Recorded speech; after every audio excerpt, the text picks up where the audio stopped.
할렐루야. 오늘도 주님의 큰 은혜가 우리 모두에게 함께 하시 바랍니다. 자, 오늘은 말씀의 사역자라는 제목으로 함께 은혜를 나누고자 합니다. 에스겔서 1장부터 오늘 본문에 속한 에스겔서 3장까지는 에스겔이 이제 선지자로 부름을 받는 장면을 기록하고 있습니다. 에스겔이 바벨론의 그발강가 사로잡힌 자 중에 있을 때 하늘이 열리고 바로 거기에서 하나님의 모습을 보았습니다. 그때 이 에스겔에게는 여호와의 말씀과 여호와의 권능이 임하게 됩니다. 에스겔은 본래 제사장이었지만 하나님께서는 그를 말씀의 사역자인 선지자로 부르신 것입니다. 하나님의 말씀은 죽은 자를 살리는 생명의 말씀이기 때문에 말씀의 사역자가 된다는 것은 축복 중에 축복입니다. 그렇지만 이것은 또한 막중한 사명을 받은 것을 의미합니다. 왜냐하면 하나님의 말씀을 들었더라면 회개하고 살았을 사람이 그 말씀을 듣지 못해서 죽었다면 하나님께서는 그 핏값을 그 말씀 사역자의 손에서 찾으시겠다라고 하셨기 때문입니다. 그래서 하나님께서는 오늘 본문에서 에스겔에게 바로 이 말씀의 사역자로 어떻게 사명을 감당할 것인가라는 그러한 비결을 가르쳐 주십니다. 그런데 오늘 말씀은 에스겔에게만 주어진 것이 아니라 오늘날 우리들에게도 주시는 말씀입니다. 왜냐하면 우리도 에스겔처럼 하나님의 말씀을 전파하라라는 사명을 받았기 때문입니다. 그래서 마가복음 16장 15절에 보면 너희는 온 천하에 다니며 만민에게 복음을 전파하라. 믿고 세례를 받는 사람은 구원을 얻을 것이요 라고 말씀하셨습니다. 오늘 말씀을 통해서 우리는 사랑하는 가족을 구원하고 우리 이웃을 살리는 그런 말씀의 사역자가 다 되기를 주님의 이름으로 축원합니다. 자, 그러면 우리는 어떻게 하면 이 말씀의 사역자가 될 수 있을까요? 오늘 본문 1절에서 그 비결을 가르쳐 주십니다. 1절을 같이 읽어볼까요? 시작. 또 그가 내게 이르시되 인자야 너는 발견한 것을 먹으라. 너는 이 두루마리를 먹고 가서 이스라엘 족속에게 말하라 하시기로. 아멘. 자, 오늘 본문의 전체적인 주제의 구절이라고 할 수 있는 1절이에요. 하나님께서는 에스겔에게 그가 이 말씀의 사역자로 일하기 위해서 어떻게 해야 될 것인가라는 것을 세 가지의 명령형 동사를 사용하여 알려주셨습니다. 그 세 가지의 동사는 첫째는 발견하라라는 것이고, 두 번째는 먹으라라는 것이고, 세 번째는 말하라라는 것입니다. 따라서 에스겔이 이 말씀 사역자로서의 사명을 감당하게 되면 이 세 가지 단계를 거쳐야 됐어요. 첫 번째는 하나님의 말씀을 발견하는 것이요, 두 번째 단계에서는 하나님의 말씀을 먹는 것이요, 세 번째 단계에서는 그 하나님의 말씀을 이제 말하는 것이었습니다. 오늘 우리는 이 세 가지 동사를 중심으로 하나님의 말씀의 사역자가 되기 위한 비결들을 살펴보고 또 함께 은혜를 나누고자 합니다. 첫 번째로 우리가 말씀의 사역자가 되려면 하나님의 말씀을 발견해야 합니다. 자, 1절을 다시 한번 보실까요? 또 그가 내게 이르시되 인자야 너는 발견한 것을 먹으라 하십니다. 자, 여기서 보면 먹으라 하실 때 무엇을 먹을 것인가? 발견한 것을 먹으라 하십니다. 따라서 먹기 전에 먼저 해야 될 것은 발견하는 것이구나 라는 것을 알 수 있죠. 그런데 먹으려면 뭐 먹을 것을 먼저 알아야 되는 것입니다. 오늘 본문은 특별히 앞부분과 서로 연결되는 말씀이에요. 과연 그러면 이 에스겔은 무엇을 발견했을 것이냐라는 거죠. 앞부분 에스겔서 2장 8절에 보면 이렇게 기록합니다. 우리 같이 읽어볼까요? 시작. 너 인자야 내가 내게 이르는 말을 듣고 그 패역한 족속같이 패역하지 말고 내 입을 벌리고 내가 내게 주는 것을 먹으라 하시기로. 아멘. 자, 하나님께서는 에스겔에게 내가 발견한 것을 먹으라 하시는데 먹는 것은 발견한 것을 먹으라 하신 거예요. 그러면 이 에스겔을 발견한 것은 무엇일까? 여기서 보면 내 입을 벌리고 내가 내게 주는 것을 먹으라 하시는 거예요. 그럼 먹으라 하실 때 뭘 먹어요? 내가 내게 주는 거. 그러니까 하나님이 에스겔에게 주는 것이 곧 그가 바로 발견한 것이구나라는 것을 우리는 알 수가 있어요. 그러면 하나님께서는 그 에스겔에게 과연 무엇을 주셨을까라는 것. 하나님이 에스겔에게 주신 것을 에스겔을 발견한 것인데 그 발견한 것을 먹으라고 하시잖아요. 그러면 하나님께서는 에스겔에 무엇을 주셨고 또 에스겔은 과연 무엇을 발견했느냐라는 것이에요. 자, 9절 보겠습니다. 2장 9절 같이 읽을까요? 시작. 내가 보니 보라 한 손이 나를 향하여 펴지고 보라 그 안에 두루마리 책이 있더라. 아멘. 자, 9절에 보면 내가 보니라고 했어요.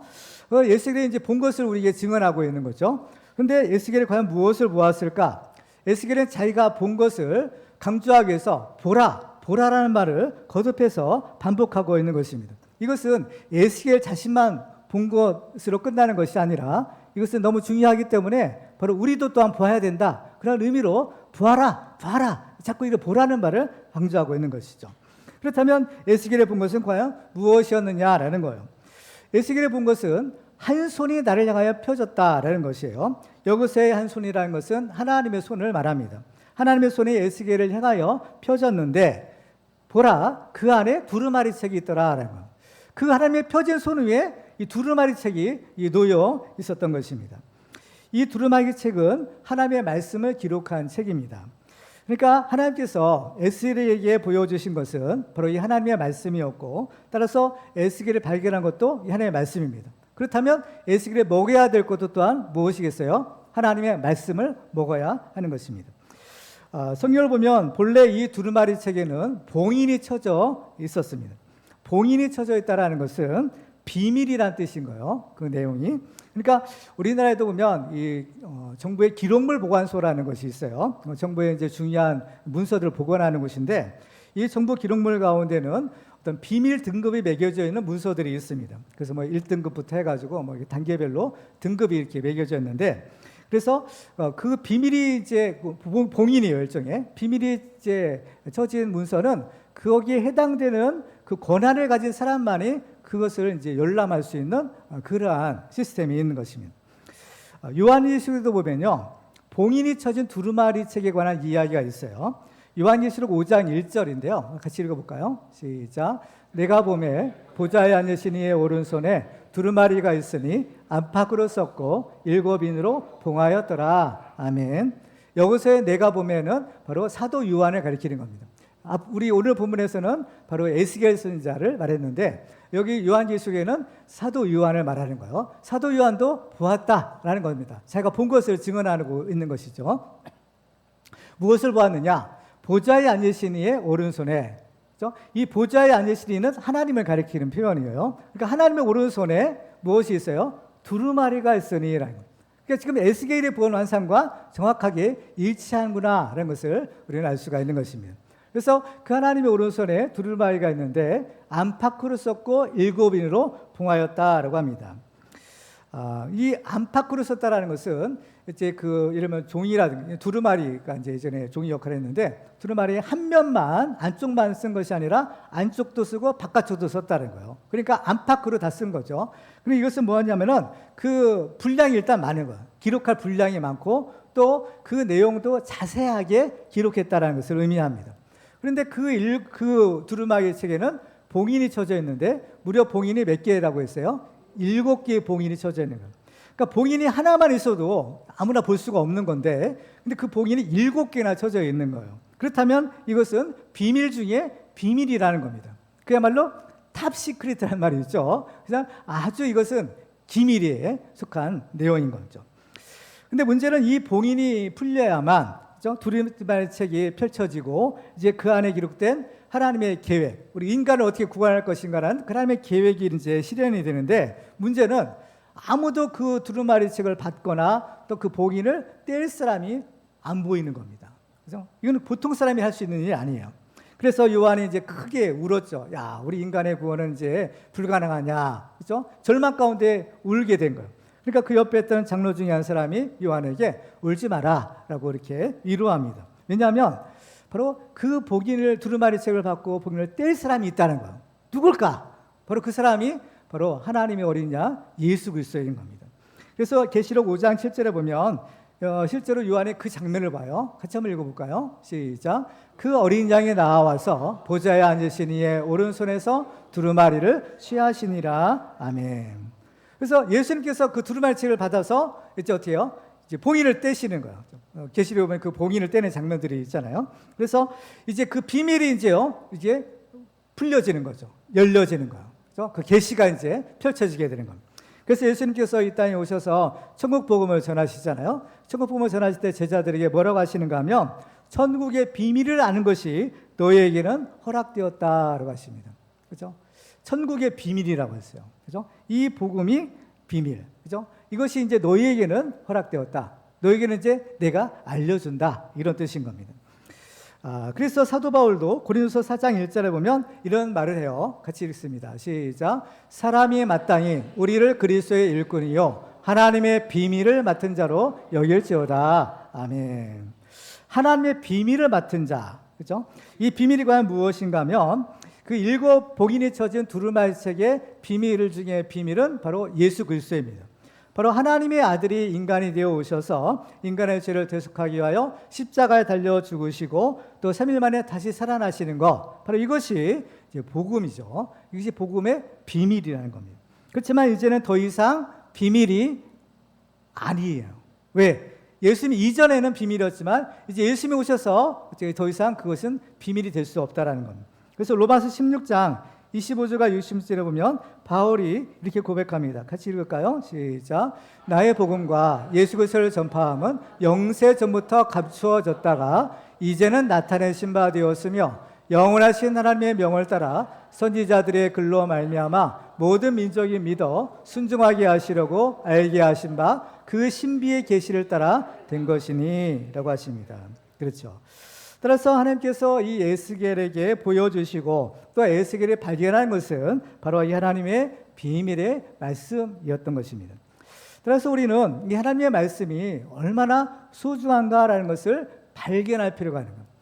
에스겔은 하나님의 말씀을 발견했다고 했죠. 또 우리도 하나님의 말씀을 발견했다고 하는데 이 하나님의 말씀을 발견한다는 것은 그 말씀의 의미를 깨닫는 것, 그 말씀의 의미를 깨닫고 그 말씀의 가치를 깨닫는 것이에요. 그렇죠? 우리에게 주신 그 말씀이 무슨 의미요? 또 우리에게 주신 이 말씀이 얼마나 귀한 말씀인가? 이것을 우리가 깨달아야 하는 것입니다. 오늘 하나님의 말씀을 듣는 우리들은 그 말씀 가운데 하나님 나라의 보화를 발견하는 그런 축복의 주인공들이 다 되기를 주님의 이름으로 축원합니다. 두 번째, 우리가 말씀의 사역자가 되려면 하나님의 말씀을 먹어야 합니다. 자, 1절 다시 한번 볼까요? 또 그가 내게 이르시되 인자야 너는 발견한 것을 먹으라 하십니다. 자, 이제는 이제 발견했어요. 우리가요. 이 말씀의 비밀을, 말씀의 의미를 발견했습니다. 그러면 우리는 이 말씀을 이제 어떻게 해야 되냐? 그 다음에 주신 명령은 먹으라라는 것입니다. 먹으라는 거예요. 먹으라라는 것은 무슨 뜻인가 하면 바로 그 말씀을 완전히 내 것으로 만들라라는 뜻이에요. 그렇죠? 우리가 어떤 음식물을 먹잖아요. 그럼 음식물이 이제 우리 속에 들어가지고 소화가 돼가지고 이제 우리의 피가 되고 소위 말하는 살이 되죠. 그러니까 그 음식물이 이제 나의 하는 이제 에너지가 되고 나의 몸이 이제 되는 것입니다. 그러니까 음식물은 결국 내가 먹는 음식은 내 안에서 하나가 되는 거예요. 내가 되는 거죠. 나와 음식물은 결국 하나가 되는 거예요. 신토불이라는 말도 있듯이 음식물과 나는 이제 하나가 된다는 거죠. 우리가 성찬식 할 때도 주님께서 빵과 포도주를 이렇게 나누시면서 이것은 내 살이고 내 피다. 먹고 마시라 하시잖아요. 그러면 우리 하나가 되는 것이죠. 그렇기 때문에 이 하나님의 말씀을 먹는다라는 것은 그 말씀을 내 것으로 만든다. 그 말씀을 내면화시킨다라는 것을 의미하는 거예요. 그러면 우리는 구체적으로 어떻게 해야 그 하나님의 말씀을 내 것으로 만들 수 있을 것이냐라는 거예요. 그 방법은 우리가 말씀에 순종하는 것입니다.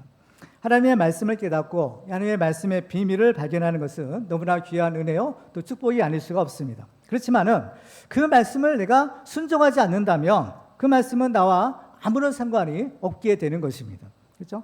그렇기 때문에 이 깨달은 말씀을 우리는 어떻게 해요? 내 것으로 만들려면 그 말씀에 순종하는 것이 필요한 거예요. 말씀에 순종하게 되면 그 말씀이 어떻게 해요? 나의 것이 될 수가 있는 것입니다. 그래서 하나님은 에스겔에게 너는 발견한 것을 먹으라 라고 말씀하시는 겁니다. 바로 그 발견한 것, 하나님의 말씀이 기록된 두루마리 책, 곧 하나님의 말씀을 먹으라고 했죠. 그런데 그러면 그 두루마리 책은 하나님의 말씀을 기록한 것이라고 했는데 그 두루마리 책에는 과연 무슨 말씀이 있었을까요? 그렇죠? 궁금하잖아요.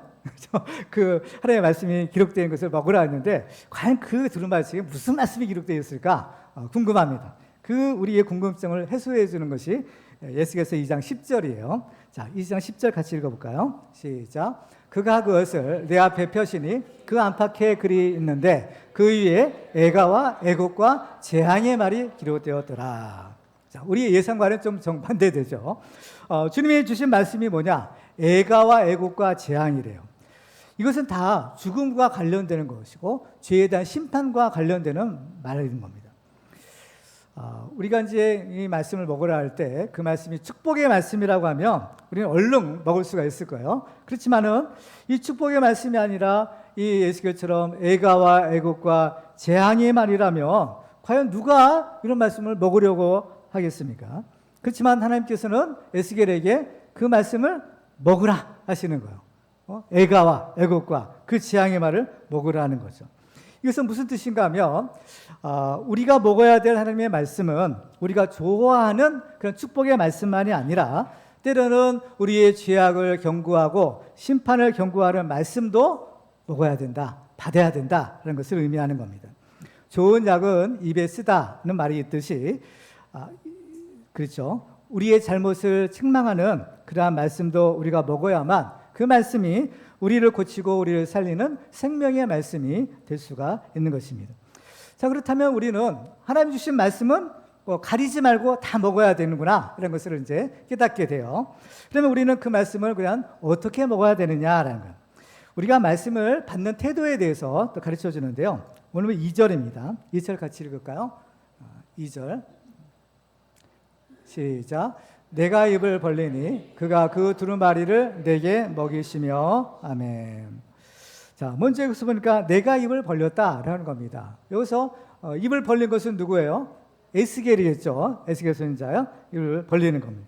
그러니까 하나님의 말씀을 먹기 위해서 내가 해야 될 일은 내 입을 벌리는 것이라는 거예요. 벌리는 거죠. 그렇죠? 근데 이 입을 벌린다라는 것은 무슨 뜻인가 하면 이제 내가 하나님의 말씀을 말 그대로 먹겠습니다. 내가 하나님의 말씀을 받겠습니다. 또 내가 하나님의 말씀을 순종하겠습니다라는 것을 의미하는 거예요.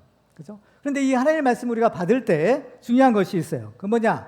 억지로가 아니라 자원하는 마음으로, 감사하는 마음으로 그 말씀을 먹어야 되는 거예요. 지금 이 말씀은 애가와 애곡과 재앙이라고 했어요.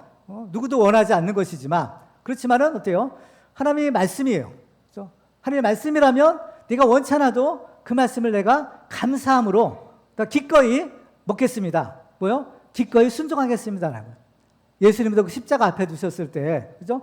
지고 싶지 않으셨죠. 바로 이거 십자가가 일종의 애가와 애곡과 재앙인 거예요. 그렇지만 어때요? 예수님께서는 그 십자가 내가 지겠습니다. 그죠?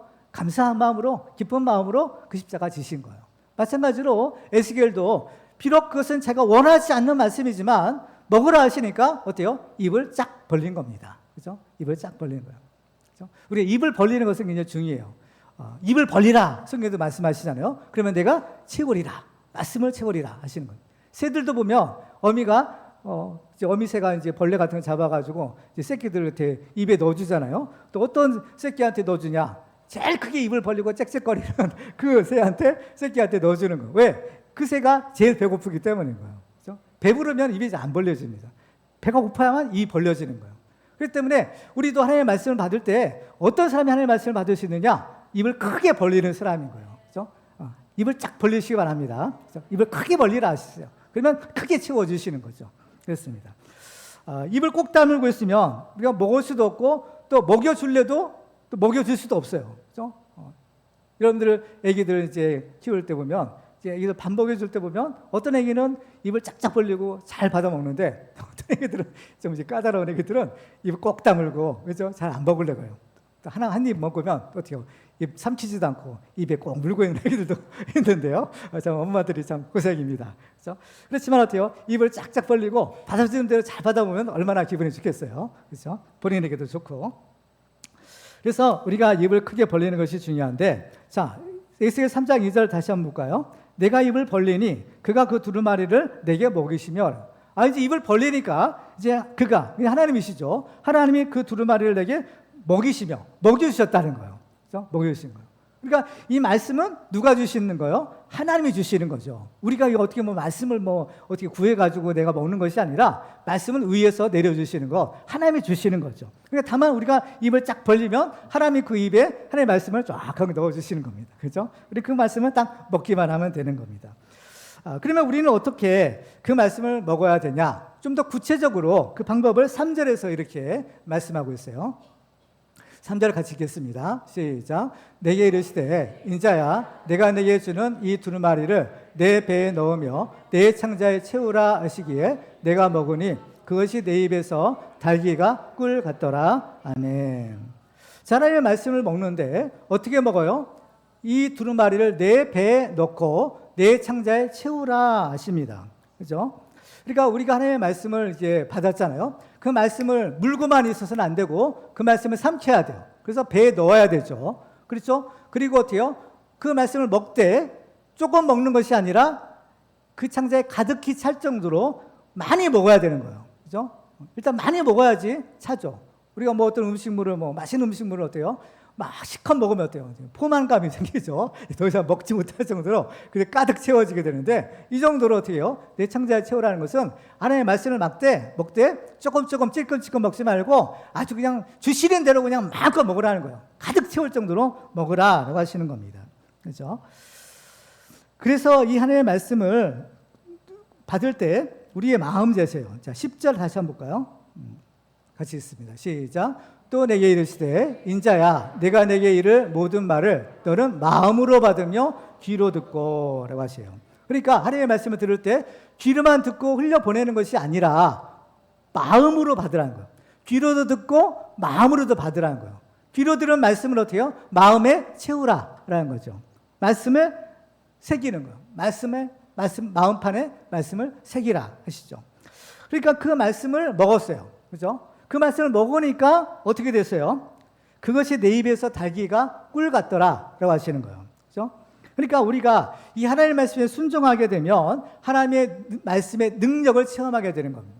지금 그 말씀이 어떤 말씀이에요? 내가 원하지 않았던 말씀이죠. 애가와 애곡과 재앙 같은 쓴맛이 나는 말씀이에요. 그렇지만 그럼에도 불구하고 하나님께서 먹으라 명령하시니까 예 알겠습니다 하고 입을 쫙 벌리고 그 말씀을 먹었어요. 먹고 순종하니까 어때요? 자기 예상과는 달리 그 말씀이 달기가 꿀처럼 달았다는 거예요. 그렇죠? 이 하나님의 말씀의 능력인 거죠. 하나님의 말씀에 순종하면 하나님께서 이처럼 꿀처럼 단 축복을 주시는구나 라는 것을 알게 됩니다. 그러면 왜 하나님의 말씀을 우리의 배에 넣고 그 말씀을 우리의 창자에까지 가득하게 채워야 할까라는 거죠. 그 이유가 있어요. 그것은 지금 에스겔이 주신 사명과 관련되는 겁니다.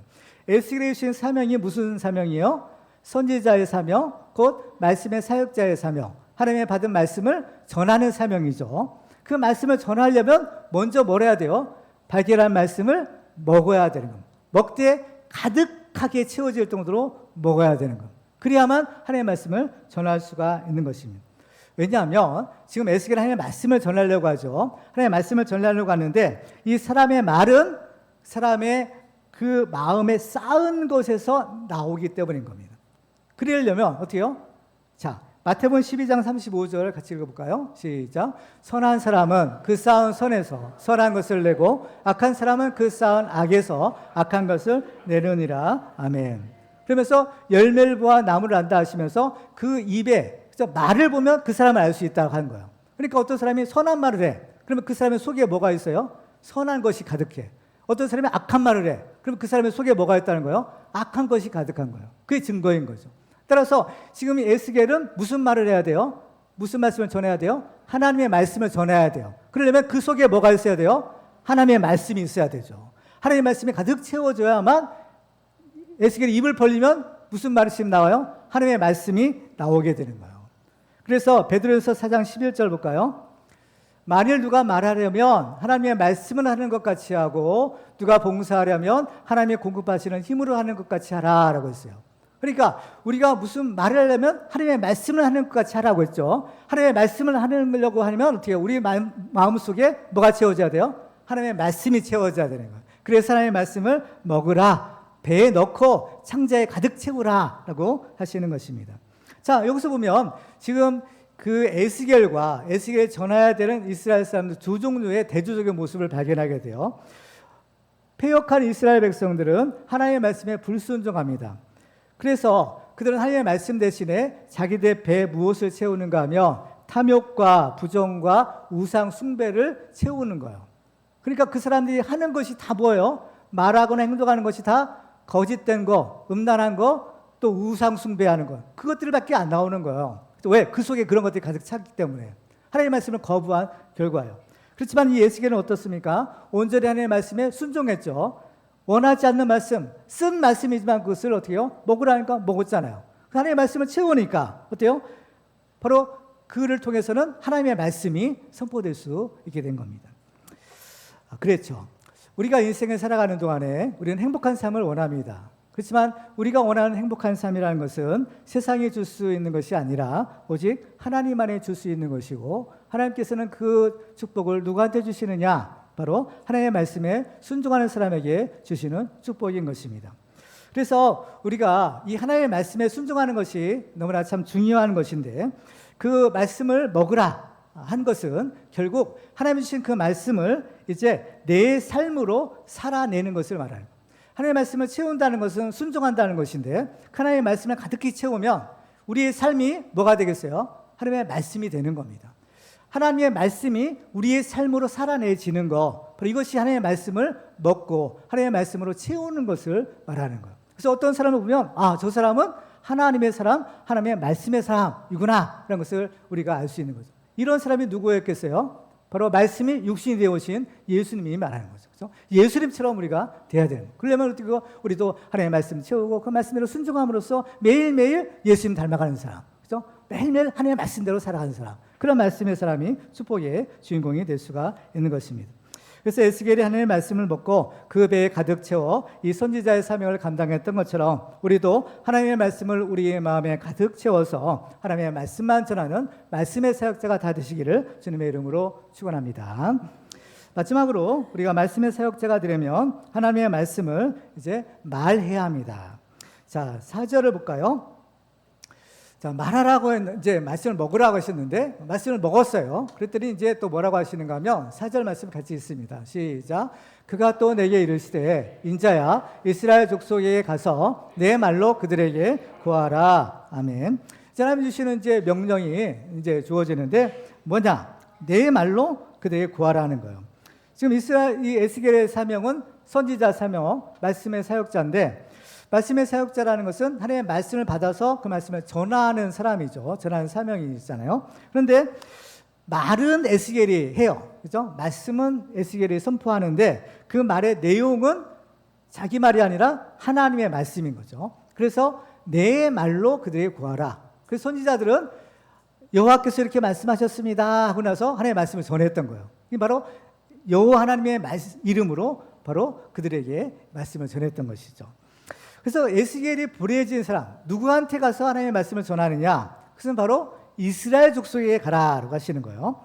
이스라엘 족속이라면 에스겔로서는 제 동족이죠. 왜? 에스겔도 이스라엘 사람이니까, 그죠? 자기 동족에게 가서 하나님의 말씀을 전하라 하시는 겁니다. 그래서 이어지는 5절을 보시면 이렇게 얘기하세요. 너를 언어가 다르거나 말이 어려운 백성에게 보내는 것이 아니요 이스라엘 족속에게 보내는 것이라. 이스라엘 족속에 보내는 의미를 이렇게 얘기하는 거예요. 그러니까 언어가 다른 것도 아니고 말이 어려운 백성이 아니라는 얘기예요. 그러니까 어떻게 해요? 서로 말이 통하는 사람끼리라는 얘기예요. 여러분, 제가 지금 설교하고 있는데 제가 무슨 얘기를 하고 있는지 여러분들 다 이해하시나요? 네, 여기 분들은 다 이해하세요. 그렇죠? 그런데 이해 못하는 분이 가끔 이제 외국인들이 와서 있으면 예배는 드리지만 이게 무슨 얘기인지 잘 못 알아들을 수도 있어요. 우리도 마찬가지잖아요. 우리도 저 미국이라든지 어디 좀 다른 나라에 가서, 그렇죠? 주일날 돼가지고 예배를 드려야 되는데 가서 이제 예배 드리면 뭐 무슨 말로 있는지 그렇죠? 이해가 안 되는 거잖아요. 그렇죠? 이 언어의 장벽이라는 겁니다. 근데 지금 에스겔은 그냥 외국어를 하는 그런 이방 나라 사람들에게 보내는 것이 아니라 같은 동족인 이스라엘 족속에게 가라 하시는 거예요. 그죠? 이스라엘 족속에게 가라는 것은 무슨 뜻이냐? 이것은 바로 지금 에스겔에게 너한테 가장 가까운 사람부터 에게 가라. 너한테 가장 가까운 사람부터 하나님의 말씀을 전하라라는 그런 의미인 겁니다. 그죠? 그래서 오직 성령이 너에게 임하시면 너희가 권능을 받고 예루살렘과 온 유대와 사마리아와 땅끝까지. 그러니까 예루살렘부터 이 복음이 이제 증거되는데 점점 예루살렘 중심으로부터 먼저, 그다음에 좀 가까운 유대, 그리고 조금 더 가까운, 조금 더 먼 사마리아, 이렇게 점차 멀리 땅끝까지 전하는 겁니다. 그렇죠? 먼저는 그러니까 항상 가까운 데부터 복음을 전하는 거예요. 그렇죠? 여러분의 중심으로 여러분 자신이 중심이니까 여러분의 가장 가까운 사람이 누구인가요? 가족이에요. 맞아요. 가족인 겁니다. 뭐니 해도 가족이 그래도 가장 가까운 겁니다. 그죠? 이 현실이에요. 그죠? 그렇다면 우리는 어떻게요? 우리 가족부터 이 하나님의 말씀을 전하고 복음을 전하는 그 일을 우리가 해야 되는구나라는 것을 발견하게 돼요. 그런데 문제는 아무리 가까운 사람이라 할지라도 우리가 전하는 그 말씀, 그 하나님의 말씀을 다 받아들이느냐? 그럴까요? 물론 받아들일 수도 있지만 받아들이지 않을 수도 있잖아요. 그죠? 이게 우리 현실이죠. 그죠? 왜 그러냐면 이것은 영적인 문제이기 때문인 거예요. 그러니까 우리가 공간적으로 또 감정적으로 아무리 가까워도 또 이것이 영적인 문제는 또 조금 다를 수가 있는 겁니다. 그래서 그렇기 때문에 우리가 이제 복음을 전하는데 오히려 가까울수록 더 어려울 수도 있어요. 사실상. 사실 알고 보면 제일 어려운 사람이 나랑 제일 가까운 사람일 수도 있는 겁니다. 그러니까 제일 가까운 사람부터 먼저 전해야 되지만 사실은 그 제일 가까운 사람이 사실은 복음을 전하기에 제일 먼 사람일 수도 있어요. 먼 사람일 수도 있어요. 그래서 에스겔도 지금 마찬가지예요. 6절 보실까요? 너를 언어가 다르거나 말이 어려워 내가 그들의 말을 알아듣지 못할 나라들에게 보내는 것이 아니니라. 내가 너를 그들에게 보냈다면 그들은 정녕 내 말을 들었으리라. 이것은 지금 에스겔이 이스라엘 사람들이 가서 전하는데 그들이 에스겔의 말을 들었느냐 안 들었느냐? 들었을까 안 들었을까요? 안 듣는다는 얘기예요. 보내기는 하시지만 안 들을 거라는 얘기예요. 그렇죠? 가장 가까운 먼저부터 복음을 전해야 되지만 안 듣는다는 거예요. 바울도 보면 제일 먼저 어디 지역에 갈 때 유대인 회당부터 가죠. 유대인들부터 먼저 복음을 전하는 겁니다. 근데 안 들으니까 이방인에 가는 거예요. 그죠? 그러면 왜 같은 이스라엘 족속인데 그 에스겔의 말을 듣지 않을까? 그 이유가 무엇일까요? 자, 7절에 있어요. 7절에 그 원인이 있습니다. 7절 같이 읽을까요? 시작. 그러나 이스라엘 족속은 이마가 굳고 마음이 굳어 내 말을 듣고자 아니하리니 이는 내 말을 듣고자 아니함이니라. 자, 이스라엘 족속의 문제예요. 왜 안 들을까? 그 이유는 그들은 이마가 굳고 마음이 굳었다라는 거죠. 이건 뭐예요? 완고하다는 거예요. 완고하다. 그러니까 그는 아주 이마도 굳고 마음도 굳고, 그죠?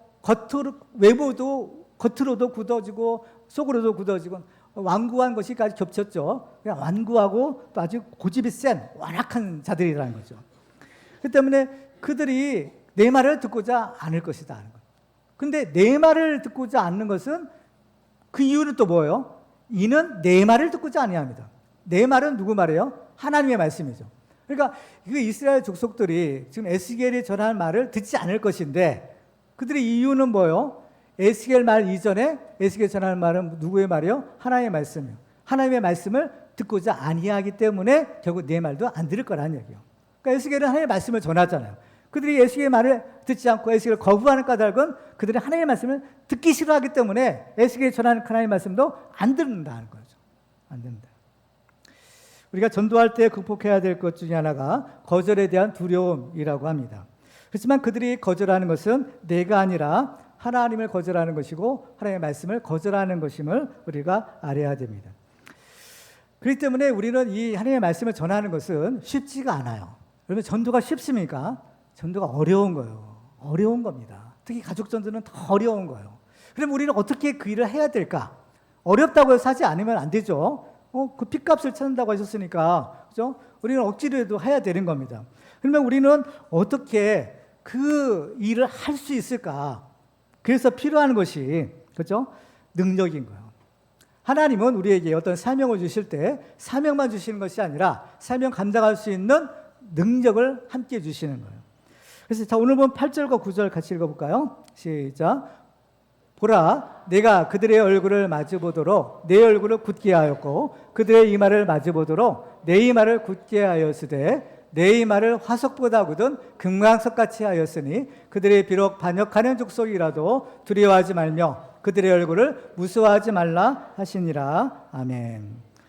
지금 이 에스겔을 전하는 사람들은 어때요? 굳은 사람들, 완고한 사람들인 거예요. 그래서 근데 하나님께서는 그들의 완고함보다 이 에스겔을 더 강하게 만들어 주신다는 거죠. 그래서 그들을 마주보도록 내 얼굴을 굳게 하였고 내 이마를 굳게 하였다라는 거예요. 얼마나 굳게 하였느냐? 바로 9절이에요. 내 이마를 화석보다 굳은 금강석같이 하였다라고 하십니다. 자, 화석이라는 것은 돌덩어리예요. 그 돌덩어리보다 더 굳은 금강석. 금강석이라는 것은 여러분들 좋아하는 다이아몬드. 그죠? 다이아몬드입니다. 여러분 반지 반짝반짝거리는 그 다이아몬드예요. 그래서 이 다이아몬드라는 단어의 유래는 부스러지지 않는다라는 말에서 파생된 말이래요. 그러니까 이 다이아몬드가 얼마나 단단하면 절대로 부서지지 않는 돌덩어리, 이게 뭐예요? 다이아몬드라는 거예요. 그러니까 이 다이아몬드는 이 세상의 모든 광물 중에서 제일 경도가 센 것이 다이아몬드래요. 그러니까 다이아몬드랑 서로 부딪혀 보면 뭐가 깨져요? 다른 것이 깨지는 거예요. 그게 뭐가 됐든. 왜? 다이아몬드가 최고 세기 때문에 다이아몬드가 부딪히면 지가 깨지는 거예요. 그렇죠? 근데 이 세상에서 완고한 사람들, 그 완고한 사람들보다 하나님은 이 에스겔을요 더 강하게, 얼마나 더 강하게? 이 금강석보다, 그렇죠? 금강석같이 이 세상에 최고 센 것이 금강석, 다이아몬드인데 에스겔을 하나님께서 이렇게 돼가지고 강하게 해주겠다 하고 약속하시는 겁니다. 이 말씀대로죠. 에스겔의 이름의 뜻이 뭐라고 했나요? 에스겔의 이름 뜻, 하나님이 강하게 하신다는 거잖아요. 그렇죠? 하나님이 강하게 하신다. 그렇죠? 그게 에스겔인 겁니다. 하나님이 강하게 하시는 사람, 에스겔이요. 얼마나 강하게 하셔요? 이 세상에 제일 단단한 다이아몬드보다 더 강하게 하시는 것이 하나님의 능력인 거예요. 그렇죠? 그런데요, 에스겔은요, 본래 강한 사람이었을까요? 그렇지 않았을까요? 그렇지 않은 거예요. 여러분들은 정말 똑똑해요. 제가 탁 물어보면 벌써 이것이 무슨 뜻이구나 금방 알아차리세요. 에스겔은요 본래는 강한 사람이 아닌 겁니다. 오히려 에스겔은 아주 연약한 사람인 거예요. 증거가 뭐냐? 오늘 본문에서 보면 하나님이 에스겔을 부를 때 뭐라고 불러요? 인자야. 그렇죠? 인자야라고 부르는 거예요. 계속해서 하나님께서는 에스겔 이름 안 부르고 뭐요? 인자야, 인자야, 인자. 계속 인자야잖아요. 인자라는 말의 뜻이 뭐예요? 사람의 아들이라는 거죠. 그래서 원어 성경에도 보면 똑같아요. 이것이 벤 아담이란 말이에요. 그러니까 벤이라는 것은 아들이라는 것이고 아담은 사람이라는 거예요. 그러니까 뭐냐면은 인자란 말은 말 그대로 사람의 아들이라는 얘기예요. 사람의 아들. 그러면 이 사람이 뭘로 지어졌나요? 흙으로 지어졌잖아요. 그죠? 흙으로 지어진 그 사람의 아들. 그러니까 이 인자도 흙인 거예요. 사람인 거예요. 그죠? 흙인 거예요. 그리고 흙은 세지 않죠.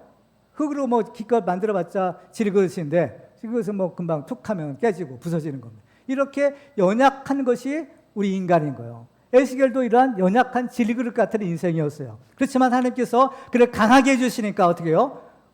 금강석 같은. 그래가지고 이 세상에 제일로 강한 존재로 하나님이 만들어주시는 겁니다. 그렇기 때문에 우리는 좀 이렇게 강해야 됩니다. 그렇죠? 우리가 이 험한 세상에서 특별히 우리 영적인 싸움을 싸우려면 강하고 담대해야 돼요. 성경에 보면 강하고 담대하라고 말씀하세요. 그럼 우리는 이 질그릇 같은 이 연약한 우리 인생이 어떻게 그런 금강석처럼 강하고 담대하게, 그렇죠? 영적 싸움을 이기고 승리할 수 있을 것이냐라는 것. 비결이 두 가지예요. 하나님이 알려주신 비결은 하나님의 말씀과 성령의 권능을 받는 것이에요. 그래서 에스겔이 처음 환상을 보았을 때 하늘이 열리고 하늘을 보았다고 했죠. 그때 에스겔이 받은 두 가지 축복이 있어요. 그것이 무엇인지 기억나시나요? 자, 에스겔서 1장 3절입니다. 같이 읽을까요? 시작. 갈대아 땅 그발강가에서 여호와의 말씀이 부시의 아들 제사장 나 에스겔에게 특별히 임하고 여호와의 권능이 내 위에 있으니라. 아멘. 뭘 받았다고 했어요? 하나는 여호와의 말씀이고 또 하나는 여호와의 권능인 겁니다. 그렇죠? 여호와의 말씀과 권능 받을 때 바로 우리는 강해질 수 있다는 것을 알게 돼요.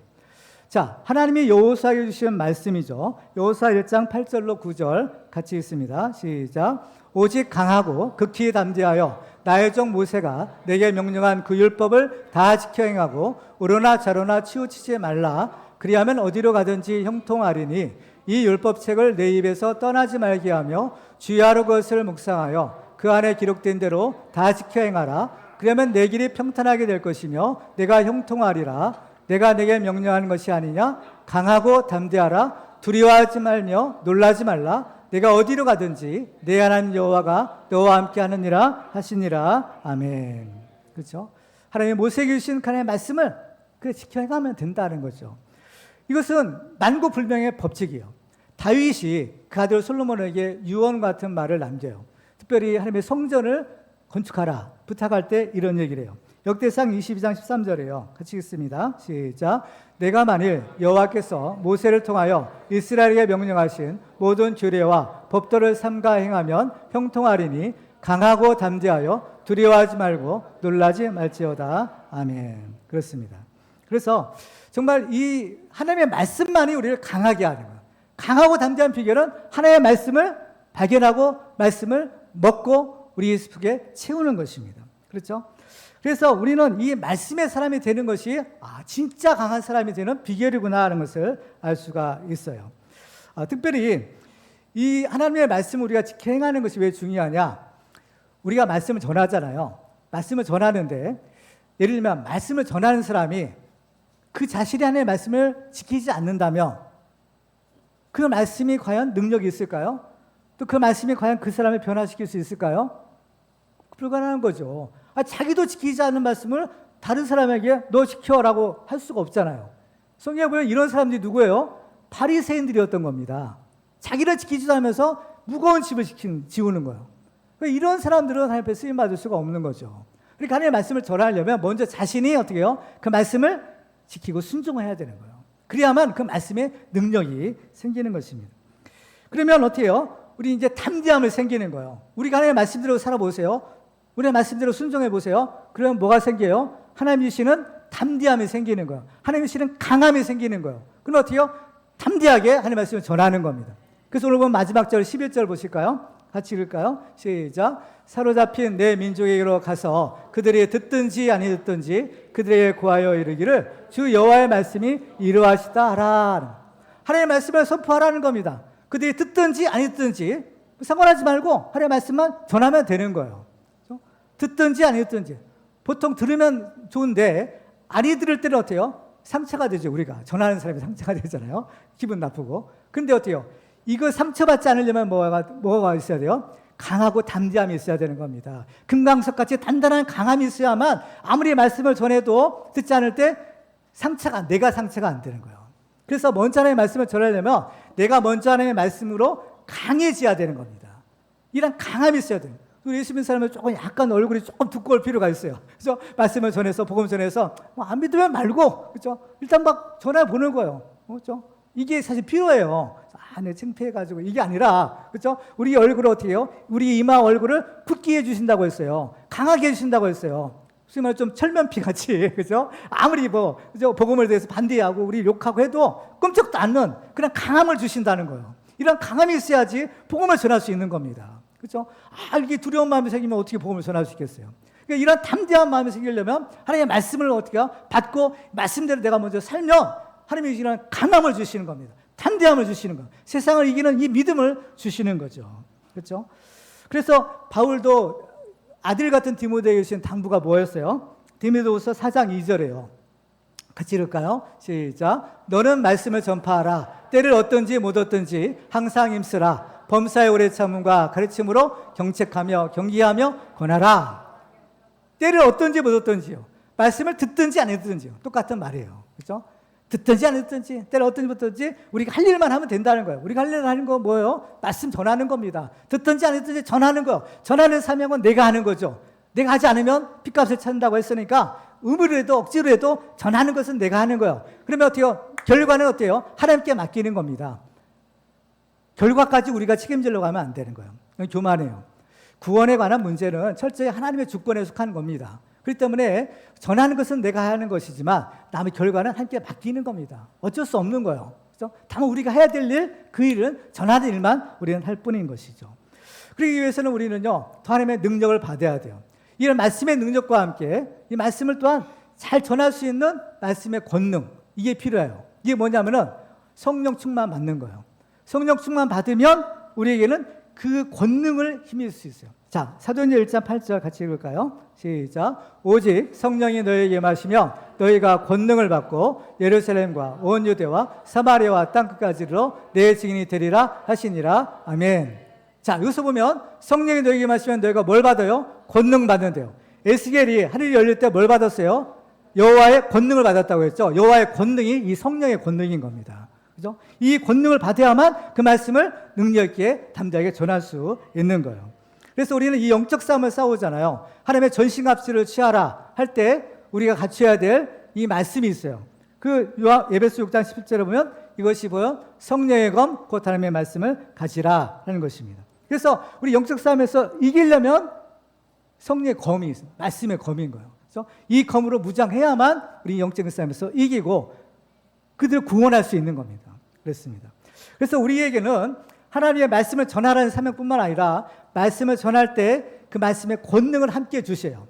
예수님께서 그 제자들을 보냈을 때 뭐라고 하세요? 마태복음 10장 7절과 8절이죠. 같이 읽을까요? 시작. 가면서 전파하여 말하되 천국이 가까이 왔다 하고 병든 자를 고치며 죽은 자를 살리며 나병한 자를 깨끗하게 하며 귀신을 쫓아내되 너희가 거저받았으니 거저 주라는 거예요. 무엇을 위한 권능이에요? 복음을 위한, 말씀을 전하기 위한 권능을 주시는 거예요. 그래서 이 권능은요, 지금도 우리가 받을 수 있는 겁니다. 그래서 마가의 다락방에 성령이 불의 혀 같은 모양으로 임했죠. 성령의 불받은 성도들이 나가서 전도했어요. 그래서 교회가 세워졌어요. 그런데 이 성령의 불은요, 그 마가의 다락방에만 임했던 것이 아니라는 겁니다.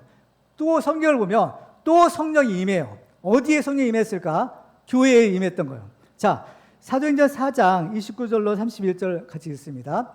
그 사도행전에 여기 장면은 예루살렘 초대교회 성도들이 함께 기도한 내용이에요. 어떻게 기도했느냐? 같이 읽을까요? 시작. 주여, 이제도 그들의 위협함을 굽어보시옵고 또 정들로 하여금 담대히 하나님의 말씀을 전하게 하여 주시오며 손을 내밀어 병을 낫게 하시옵고 표적과 기사가 거룩한 종 예수 이름으로 이루어지게 하옵소서 하더라. 31절이요. 31절 시작.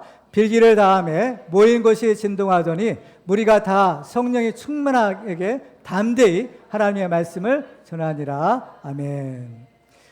다 성령이 충만하여 담대한 말씀을 전했다. 이게 오순절 마가다라 앞에서 성령 받은 사람들이 하는 일인 겁니다.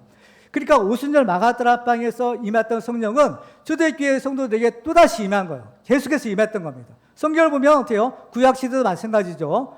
엘리야가 갈멜산에 사람께 제단을 쌓아놓고 기도했어요. 그 사람께 불을 구하는 기도했죠. 그렇게 하나님께서 하늘문을 여시고 불을 내려서 응답하시는 거예요.